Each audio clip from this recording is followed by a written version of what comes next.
الله وبركاته.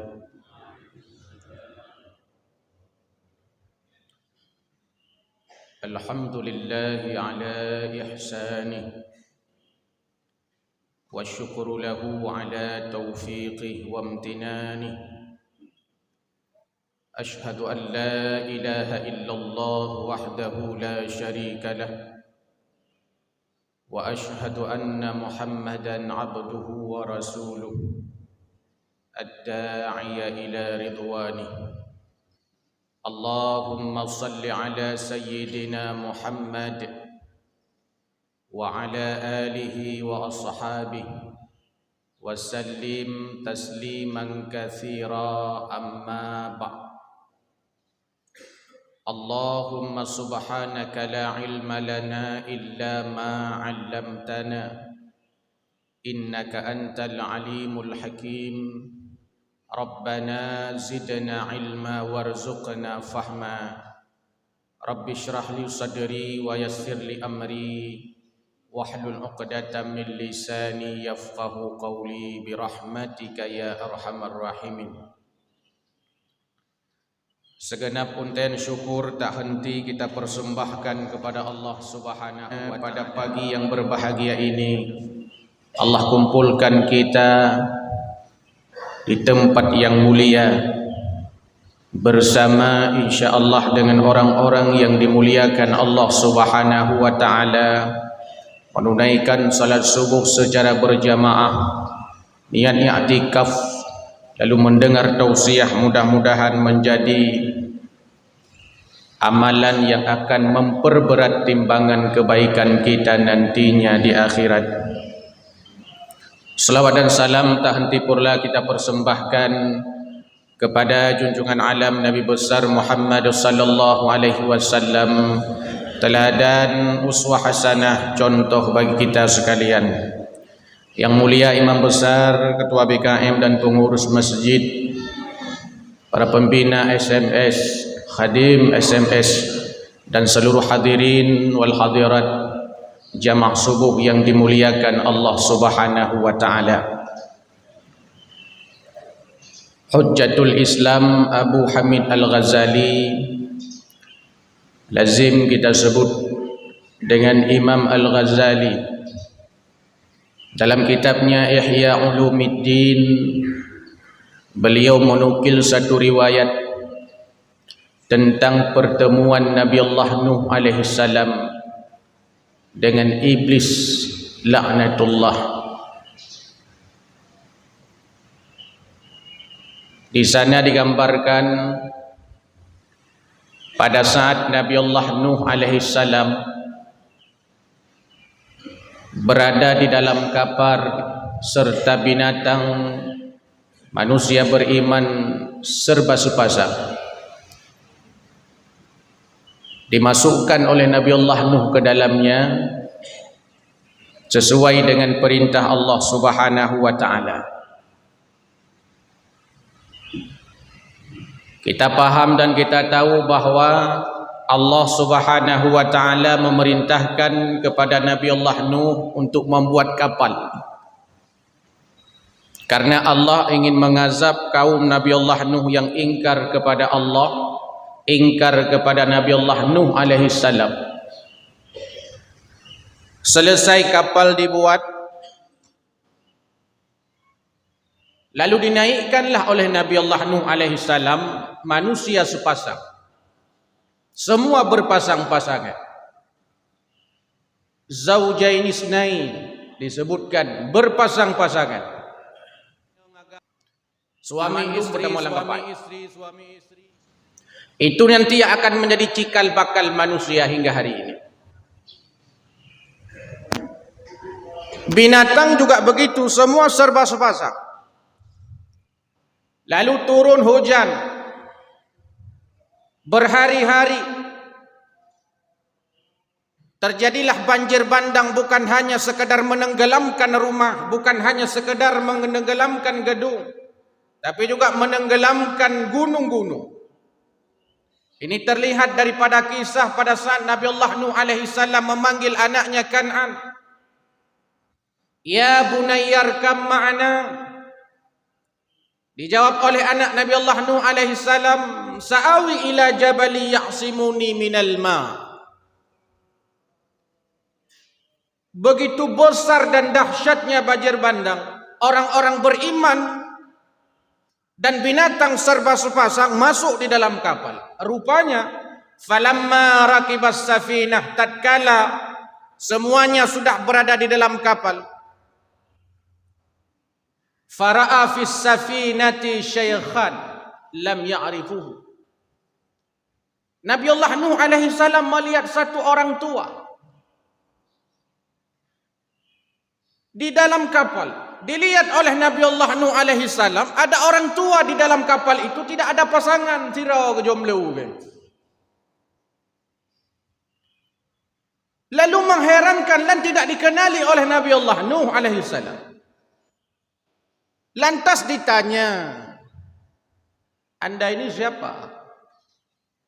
"Saudara, kenapa Anda berada di dalam sini, yang lain serba sepasang, pakan tiron-tiron?"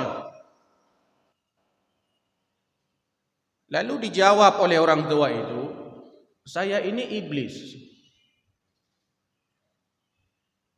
Rupanya orang tua itu merupakan iblis. Walaupun tidak semua orang tua iblis. Tapi dalam kasus ini, orang tua yang dimaksud itu lalu mengakui, "Saya ini iblis." "Wa ma adkhalaka?" Apa gerangan kalau engkau iblis? Apa gerangan yang menyebabkan engkau masuk ke dalam kapal ini? Ditanya oleh Nabi Allah.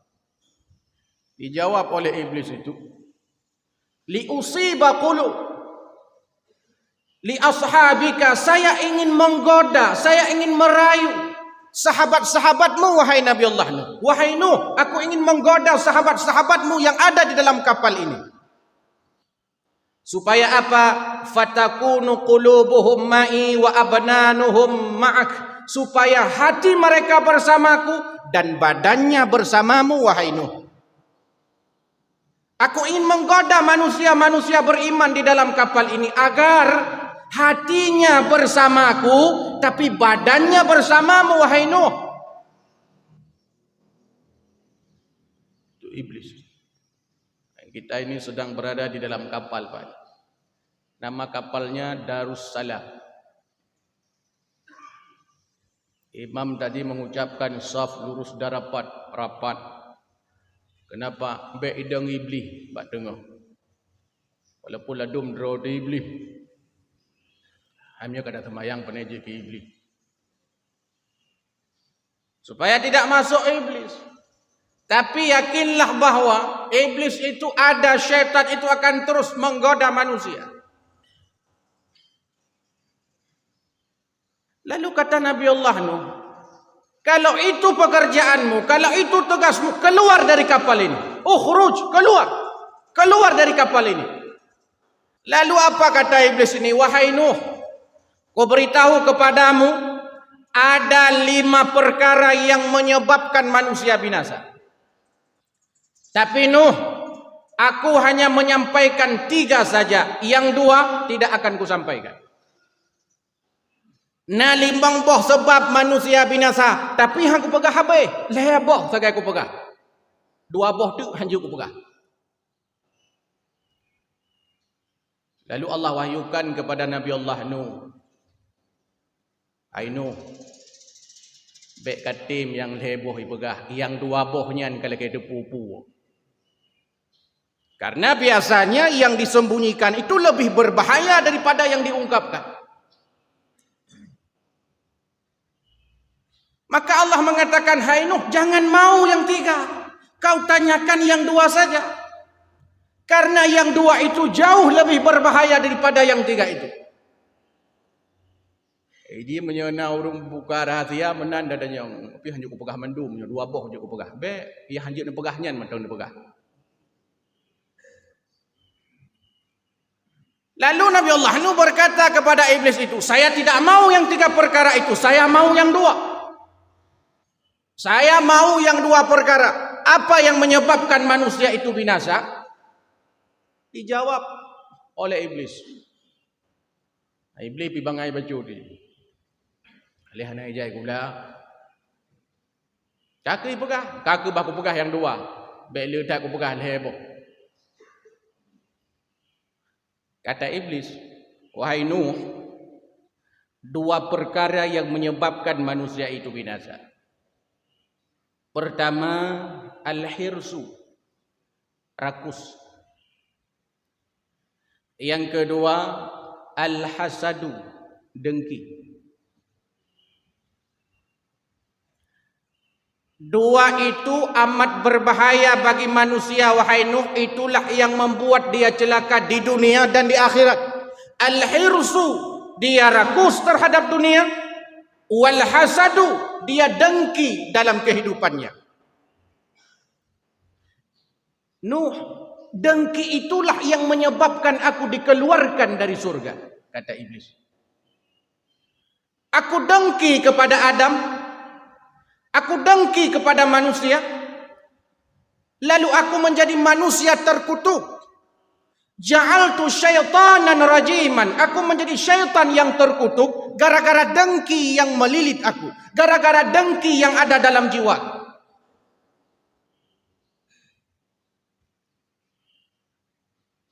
Dan sifat rakus itulah yang menyebabkan Nabi Allah Adam alaihissalam dipindahkan oleh Allah dari surga. Semua dibolehkan makan. Adam, kau boleh makan apa saja yang ada di dalam surga ini. Fala taqraba hadhihi syajarah, tapi jangan dekati pohon khuldi itu. Kita ingin ambil refleksi kepada kita. Rakus dan hasad itu seperti dua sisi mata uang. Dia tidak akan terpisahkan. Kalau sudah rakus, pasti hasad. Kalau sudah hasad, pasti rakus. Karena sumber rakus itu hasad.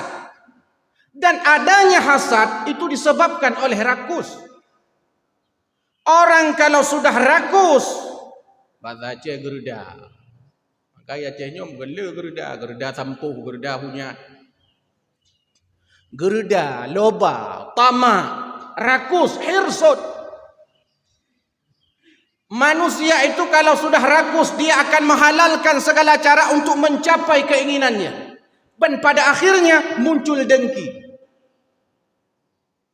Al-hasad. Al-hasadu huwa tamanna zawalan ni'mati an sahibiha. Kalau sudah muncul penyakit dengki ini, maka dia menginginkan akan hilang nikmat yang ada pada saudaranya. Bila Syara tanya ona Honda, begadah Hondanya. Bila Syara tanya ona motor, begadah motornya. Bila saudara kita punya rumah, harus hilang rumah itu. Bila dia punya profesi, punya pangkat, harus hilang. Tak pegadah kedrau, tak minta orang lain tu tayu pegadah. Dan gara-gara penyakit ini muncul penyakit-penyakit setelahnya nanti. Muncul pembunuhan, muncul perampokan, muncul kriminalitas, muncul pemerkosaan, muncul korupsi. Apa sebabnya? Karena rakus. Dengki karena rakus. Jamaah subuh yang berbahagia. Negara ini tidak akan bangkrut karena banyaknya pengemis. Tapi negara ini akan bangkrut cukup dengan satu orang yang rakus. Aceh ini tidak akan punah gara-gara adanya pengemis, tapi akan punah cukup dengan satu orang yang rakus. Menyaurung kagerda dengan dua.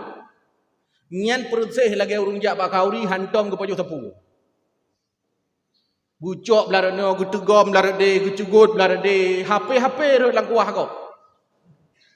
Nyampan lagi urung hantom ke tepu, nyan gerda gitu. Maka syariat ini mengajarkan kita supaya kita puasa. Ada puasa wajib, ada puasa sunnah. Apa tujuannya? Supaya tak nyobek gerda. Cuman yang bahaya bagdanya tengah tak puasa gerda. Ini lebih bahaya. Padahal syariat mengajarkan kita seperti itu. Supaya hilang sifat-sifat gerda, bak katanya sifat-sifat tamak, sifat-sifat rakus. Baik rakus yang aspeknya kebendaan, baik rakus yang sifatnya popularitas, baik rakus yang sifatnya jabatan pangkat.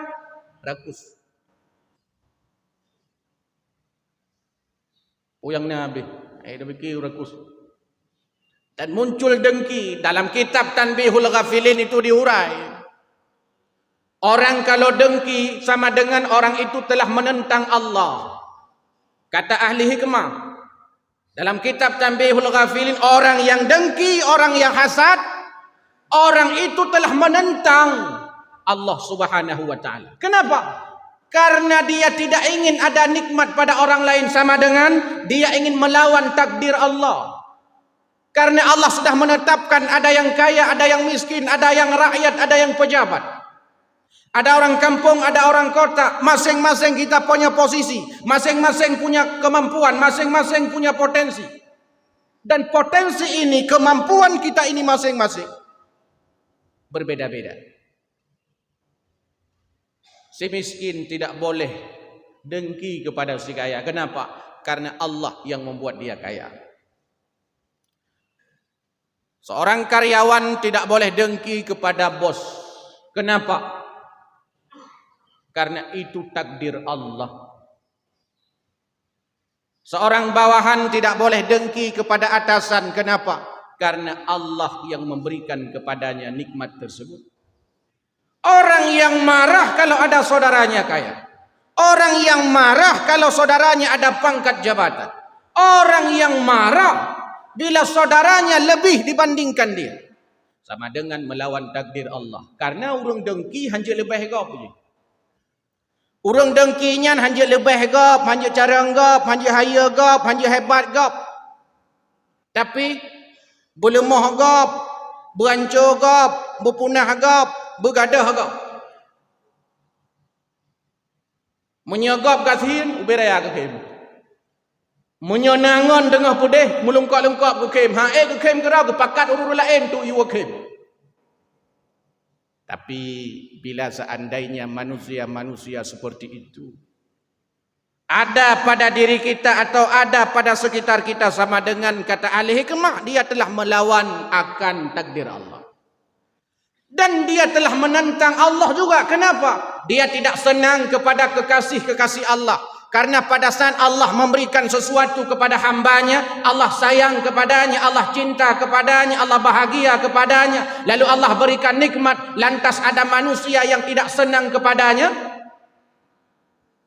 yang tidak bahagia kepadanya, sama dengan dia tidak senang kepada kekasih-kekasih Allah.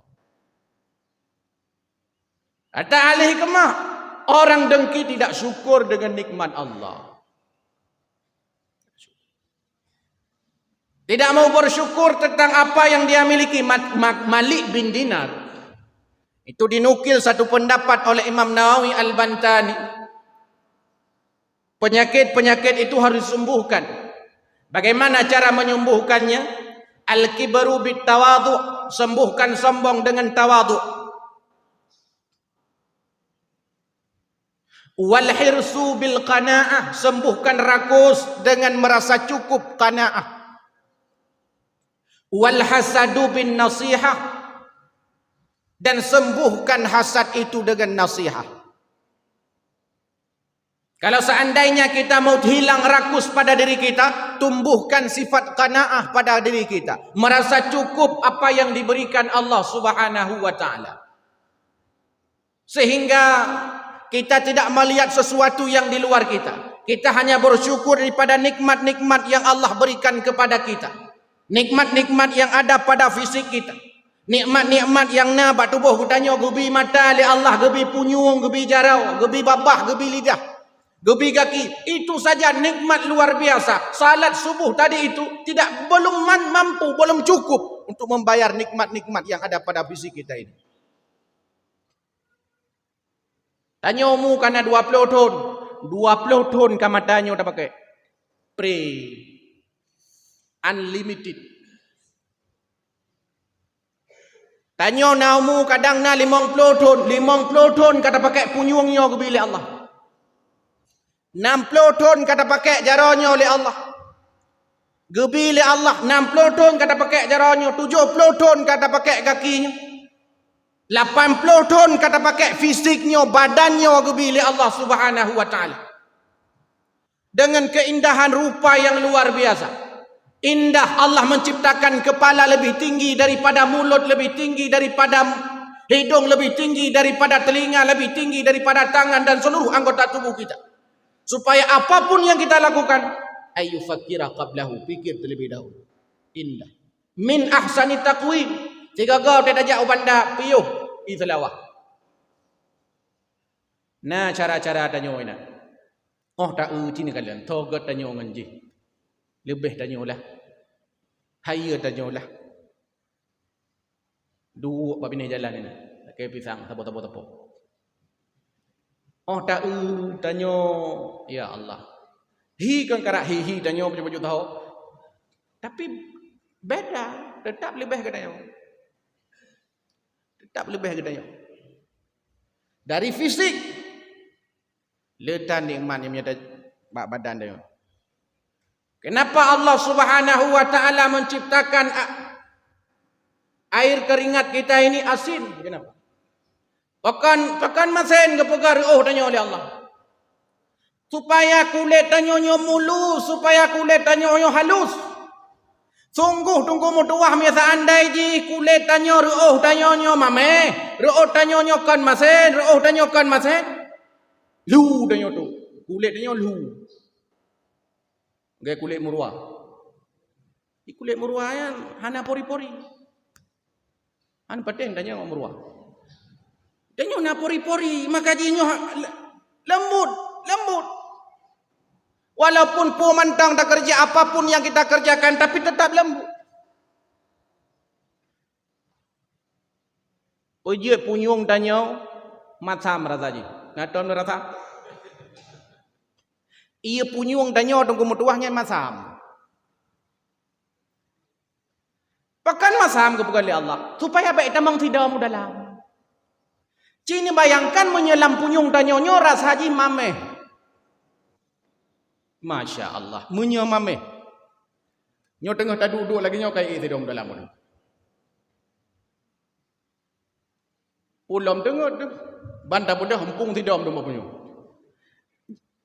Nyan ya ubut lagi nyan mentang punya tersadari, tidak akan muncul sifat dengki. Kenapa? Terlalu banyak nikmat yang sudah Allah berikan kepada kita. Dan jalan, kata iblis tadi dalam kisah itu. Kalau seandainya manusia sudah punya sifat rakus, manusia sudah punya sifat dengki, nyan cep nganyan tengku mutuah di syaitan hanai payah goda lain ngan pupu lain hanai payah. Cep ngadranya metong lain terus kurawai. Di syaitan lain pio tanya mangan ki Bandung ku dia tak goda ke deh, hanai payah goda. Ngonnya pu goda. Hana haile tengku. Karena ini yang paling berbahaya, terjadinya konflik, perpecahan, kita tidak beres dengan sesama, hanya nyaman dengarakan. Padahal jamun kan cukup pah dua nganganya, tapi jinau kahana pahlik. Apa sebabnya? Itu menyata perintah tahu siapapun dia. Nya menyokor rakus dengki, yang kenya dua potepenya dua. Nyan penyakit hama dua ajinya. Iji mana aji? Iji dengkinya mana aji? Penyakit terprofesi dia. Penyakit terprofesi. Iji urung muka gule sampai urung muka gule. Urung muka pulut sampai urung muka pulut. Urung muka wortel sampai muka wortel. Urung muka risol sampai muka risol. Yang hanya dengki urung muka bodring urung muka pulut. Nyan hanya dengki walaupun samping makan. Jauhin urangnya. Jika leh pekat kalau ke telefon awal. Kemudian pejabat tapi pejabat. Urang pangkat golongan-golongan puum itu golongan put yang kakak tapi golongan put yang eselon 2 tapi eselon 2, eselon le tapi eselon le. Cik mana ni? Hana pun dulu. Ini penyakitnya cik lagi nya itu. Maka dipakai urung tak ada polisi tapi polisi.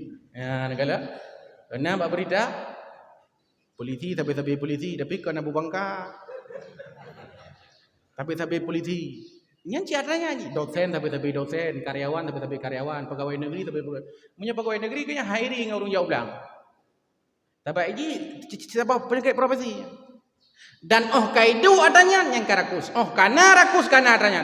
Maka para ulama membuat kitab-kitab tasawuf supaya dan nyonya ugli bekna li tadamanan, sehingga apapun yang kita kerjakan di hadapan Allah Subhanahu wa taala diterima akan setiap ibadah-ibadah kita. Kadang kita secara lahiriah rajin ibadah, tapi batiniah kita ini bermasalah. Di antara masalahnya adalah rakus dan hasad itu. Dan itu bocoran iblis. Kita senang karena iblis sudah membocorkan itu pada Nabi Allah Nuh alaihi salam, lalu dinukil oleh Imam Ghazali dalam kitab Ihya-nya, mulai ronyo bengohnyo kada depu atau kada depu minimal kata ingat leom. Kata ingat kembali yang menunjukkan bahwa sifat hasad dan rakus itu mesti kita jauhkan daripadanya, karena iblis tidak akan banyak bekerja lagi bila rakus dan hasad itu sudah ada pada diri kita. Mudah-mudahan sifat-sifat tercela ini, sifat-sifat mazmumah ini hilang pada diri kita, sehingga kita menjadi orang-orang yang tawadhu, bukan orang-orang yang sombong, menjadi orang-orang yang rendah hati, bukan orang-orang yang angkuh, menjadi orang-orang yang penuh nasihat, bukan dengan orang-orang yang hasad, menjadi orang-orang yang qanaah, bukan orang-orang yang loba dan tamak daripada nikmat akan dunia ini. Karena sesungguhnya dunia ini hanya sementara, akhiratlah yang kekal. Wal akhiratu khairu wa abqa. Amin ya rabbal alamin. Mudah-mudahan memberikan motivasi kepada kami yang menyampaikan dan kepada seluruh hadirin wal hadirat yang mendengarkan. Bila ada kekurangan saya mohon maaf dengan sebesar-besarnya. Hadanallahu wa iyyakum ajma'in. Wassalamualaikum warahmatullahi